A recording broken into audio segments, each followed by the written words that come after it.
আসসালামু আলাইকুম প্রাণপ্রিয় শিক্ষার্থী ভাই বোনেরা। তোমাদের অনার্স প্রথম বর্ষের পরীক্ষা চলে এসেছে সন্নিকটে। একদম প্রথম পরীক্ষা হচ্ছে আগামী 28 তারিখ, বাংলাদেশের ইতিহাস, ভাষা, সংস্কৃতি ও পরিচয়। তো এই সাবজেক্টের খুবই সংক্ষিপ্ত আকারে একটা সাজেশন নিয়ে আজকে আমি চলে এসেছি। তো এই সাজেশনটা আমি মনে করি তোমরা যদি ভালো করে পড়তে পারো, এখান থেকে আসলে A+ মার্ক পাওয়া সম্ভব। দেখো, তোমাদের যে বাংলাদেশের ইতিহাস, ভাষা, সংস্কৃতি ও পরিচয় যে সাবজেক্টটি রয়েছে, এই সাবজেক্টে আসলে এর আগে ছিল হচ্ছে অন্য সিলেবাস, অর্থাৎ তোমাদের বার থেকে কিন্তু সিলেবাসটা পরিবর্তন করা হয়েছে এবং বইয়ের বেশ কিছু পরিবর্তন আনা হয়েছে। তো সেক্ষেত্রে আমি যে সাজেশনটি দিচ্ছি, দেখো একদমই টাইপ ভিত্তিক এবং অধ্যায় ভিত্তিক। তো এই সাজেশনটি ফলো করলে আমি মনে করি তোমরা ইনশাল্লাহ A+ মার্ক কিন্তু পরীক্ষার হলে কমন পাবা। যেহেতু তোমাদের কোনো কুইজ থাকতেছে না, সংক্ষিপ্ত প্রশ্ন নেই, সুতরাং এই প্রশ্নগুলো পড়লেই আশা করি ভালো করা সম্ভব। দেখো, তোমাদের যে অধ্যায় 1 রয়েছে, অধ্যায় 1, এই অধ্যায় 1 থেকে আমি দিয়েছি মাত্র 4টা প্রশ্ন, অর্থাৎ 2টা নম্বর, বা এর মধ্যে 2টা টাইপ থেকে আমি আশা করি এখান থেকে 2টা প্রশ্ন কমন হবে। দেখো, এখানে বলছে যে প্রাচীন বাংলার ধর্মীয় ও সাংস্কৃতিক জীবন সম্পর্কে বর্ণনা দাও। এই প্রশ্নটা কিন্তু ভেরি ভেরি ইম্পর্টেন্ট একটা প্রশ্ন। এবং এখানে দেখো বলছে 2 নম্বরে বাংলাদেশের সমাজ ও জনগোষ্ঠীর উপর ভূপ্রকৃতির প্রভাব আলোচনা করো। এই প্রশ্নটা আরো বেশি ইম্পর্টেন্ট তোমাদের পরীক্ষার জন্য। আমি এখানে লিখেছি যে এখান থেকে 100% একটি কমন থাকবে, একটি।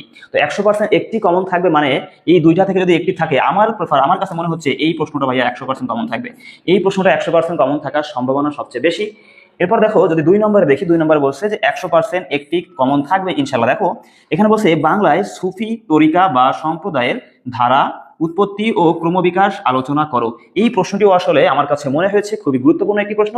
এবং দেখো 2 নম্বরে এখানে বলছে যে ইবনে বত্তুর পরিচয় দাও, এবং ইবনে বতুতার বিবরণীর আলোকে বাংলার আর্থ সামাজিক অবস্থার বর্ণনা দাও।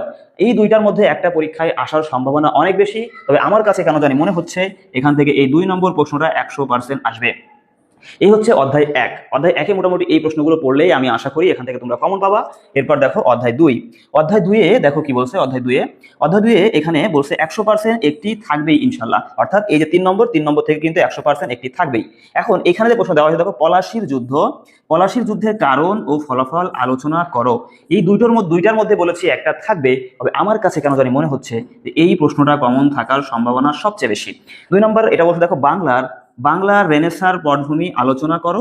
এটাও একটা ইম্পর্টেন্ট প্রশ্ন, এটা পড়তে হবে, তবে আমার কাছে কেন জানি মনে হচ্ছে এটা একটু বেশি ইম্পর্টেন্ট। ওকে, এরপর দেখো, এখন এই জায়গায় দেখো 4 নম্বর একটা প্রশ্ন আমি লিখেছি, নাম্বার 4।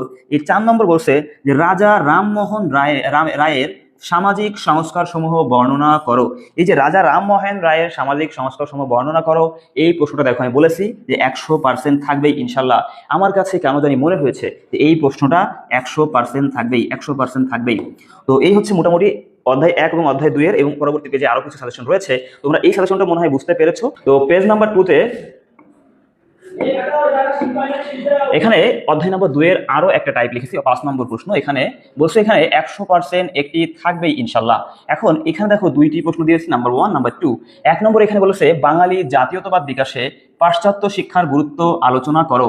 আমার কাছে কেন জানি মনে হচ্ছে এই প্রশ্নটা তোমাদের পরীক্ষায় 100% আসবে। এখানে 2 নম্বর দিয়েছে পাশ্চাত্য শিক্ষায় মুসলমানদের প্রতিক্রিয়া আলোচনা করো। এই 2টা থেকে একটা তো 100% থাকবেই, তবে আমার কাছে কেন জানি মনে হচ্ছে এই প্রশ্নটা একটু বেশি ইম্পর্টেন্ট। ওকে, এরপর দেখো অধ্যায় 3। অধ্যায় 3-এ এখানে কি বলছে, এখানে বলা হয়েছে যে 6 নম্বর যে প্রশ্নটা দিয়েছে, এখান থেকে বলছে যে 100% একটি কমন থাকবেই ইনশাল্লাহ। তবে দেখো এখানে 6 নম্বরে যে 2টা প্রশ্ন দিয়েছি, এই 2টা প্রশ্ন কিন্তু ইম্পর্টেন্ট। তবে এখানে একটা কথা দেখো বলছে মুসলিম লীগের গঠন এবং লক্ষ্য ও উদ্দেশ্য আলোচনা করো। এই যে মুসলিম লীগের গঠন, লক্ষ্য, উদ্দেশ্য আলোচনা করো, এই প্রশ্নটা আমার কাছে মনে হচ্ছে এটা 100% থাকবে, খুবই গুরুত্বপূর্ণ। এবার দেখো হিন্দুদের বলছে 2 নম্বর, এটাও পড়তে হবে। এর মানে এই না যেটা পড়বা না আর কি, পড়বা, তবে এই প্রশ্নটা একটু বেশি গুরুত্ব সহকারে। দেখো হিন্দুদের রাজনীতির উদ্ভব ও বিকাশ আলোচনা করো। এই প্রশ্নটাও একটা গুরুত্বপূর্ণ প্রশ্ন। এরপর দেখো নাম্বার 7, খুবই গুরুত্বপূর্ণ নাম্বার 7। এখানে বলছে ঔপনিবেশিক শাসনামলে সাম্প্রদায়িকতার উদ্ভব, বিকাশ ও ফলাফল ব্যাখ্যা করো। আমার কাছে মনে হয়েছে এই প্রশ্নটা 100% আসবে, 100% এই প্রশ্নটা আসবেই, কেউই মিস করা যাবে না এই প্রশ্নটা। এখানে দেখো বলে দিয়েছি যে 100% থাকবেই ইনশাল্লাহ। এই হচ্ছে মোটামুটি চ্যাপ্টার 3 পর্যন্ত। এরপরে আছে হচ্ছে চ্যাপ্টার 4। তো অধ্যায় 4-এ দেখো আমি এখানে কি বলেছি, অধ্যায় 4-এ এখানে 8 নম্বর একটা প্রশ্ন দেওয়া আছে, 8 নম্বর। এখানে বলছে ভাষা আন্দোলন কি। 1952 সালের ভাষা আন্দোলনের পটভূমি ও ঘটনা প্রবাহের বিবরণ দাও। এই প্রশ্নটি 100% থাকবে। এই ভাইয়া এই প্রশ্নটি কিন্তু মিস করা যাবে না, এই প্রশ্নটি 100% পরীক্ষায় আসবে ইনশাল্লাহ। এরপর দেখো 9 নম্বর এখানে বলছে যে 100% একটি থাকবেই এই জায়গা থেকে। তো 9 নম্বরে এখানে দুইটা প্রশ্ন লেখা আছে দেখো। 1 নম্বর বলছি বাঙালি জাতীয়তাবাদ বিকাশে ভাষা আন্দোলনের গুরুত্ব ও অথবা ভূমিকা বর্ণনা করো। 2 নম্বর দেখো বলছে এখানে যে বাঙালি জাতীয়তাবাদের সংজ্ঞা দাও, বাঙালি জাতীয়তাবাদের বিকাশ ধারা আলোচনা করো। এই যে দুইটা প্রশ্ন, এই দুইটা প্রশ্ন থেকে ভাইয়া একটা প্রশ্ন দেখবা পরীক্ষা হলে গেলেই তুমি পাবা। তো এখান থেকে আমার কাছে কেন জানি মনে হচ্ছে যে এই প্রশ্নটা কিন্তু একটু বেশি গুরুত্বপূর্ণ, তবে কিন্তু এটা মিস করা যাবে না, দুইটাই আর কি পড়তে হবে, তবে এটা একটু বেশি গুরুত্ব সহকারে। ওকে, এই হচ্ছে মোটামুটি চ্যাপ্টার 4 পর্যন্ত। অধ্যায় 5 এখানে লিখেছি 10 নম্বর একটা প্রশ্ন, এখানে বলছে 100% একটি থাকবেই ইনশাল্লাহ। এখন এখানে দুইটা প্রশ্ন আমি দিয়েছি, যে 1 নম্বর বলছে 1971 ভাষা সংস্কৃতি এবং ধর্মের প্রেক্ষাপটে বাঙালি পরিচয়ের বিবর্তন আলোচনা করো। নাম্বার 2 এখানে মুক্তিযুদ্ধের স্বতঃস্ফূর্ত প্রাথমিক প্রতিরোধ ও সংগঠিত প্রতিরোধ সম্পর্কে পর্যালোচনা করো। আসলে এই জায়গায় যে দুইটা প্রশ্ন আছে, এই দুইটা প্রশ্নই আসলে গুরুত্বপূর্ণ, দুইটাই প্রশ্নই 100% আসার মতো, তবে আমার কাছে এটা একটু বেশি গুরুত্বপূর্ণ মনে হয়েছে আর কি। ওকে, এরপর দেখো 11 নম্বরে বলেছে কি, 11 নম্বর বলছে 100% একটি থাকবেই ইনশাল্লাহ। এখন এখানে দেখো আমি দুইটা প্রশ্ন দিয়েছি, এখানে বলছে দেশ গঠনে যুব অথবা নারী সমাজে বলতে পারে ভূমিকা আলোচনা করো। নাম্বার 2 হচ্ছে বাংলা সংস্কৃতির উপর বিশ্বায়নের প্রভাব আলোচনা করো। এখানেও আসলে দুইটা প্রশ্ন খুবই গুরুত্বপূর্ণ, তবে আমার কাছে মনে হয়েছে এই প্রশ্নটা 100% আসার সম্ভাবনা আছে, এটাও আসলে 100% আসার সম্ভাবনা রয়েছে। এই দুইটা প্রশ্ন অবশ্যই মিস করা যাবে না। এরপর হচ্ছে অধ্যায় নাম্বার 6। অধ্যায় 6 এ বলছে হচ্ছে 12 নম্বর প্রশ্ন হচ্ছে পূর্ব পাকিস্তানিদের প্রতি পশ্চিম পাকিস্তানিদের বৈষম্যমূলক নীতিসমূহ ব্যাখ্যা করো। তো এই প্রশ্নটি ভাইয়া দেখো খুবই গুরুত্বপূর্ণ, আমার কাছে মনে হয়েছে এই প্রশ্নটা 100% পরীক্ষায় আসতে পারে, 12 নম্বর প্রশ্নটা।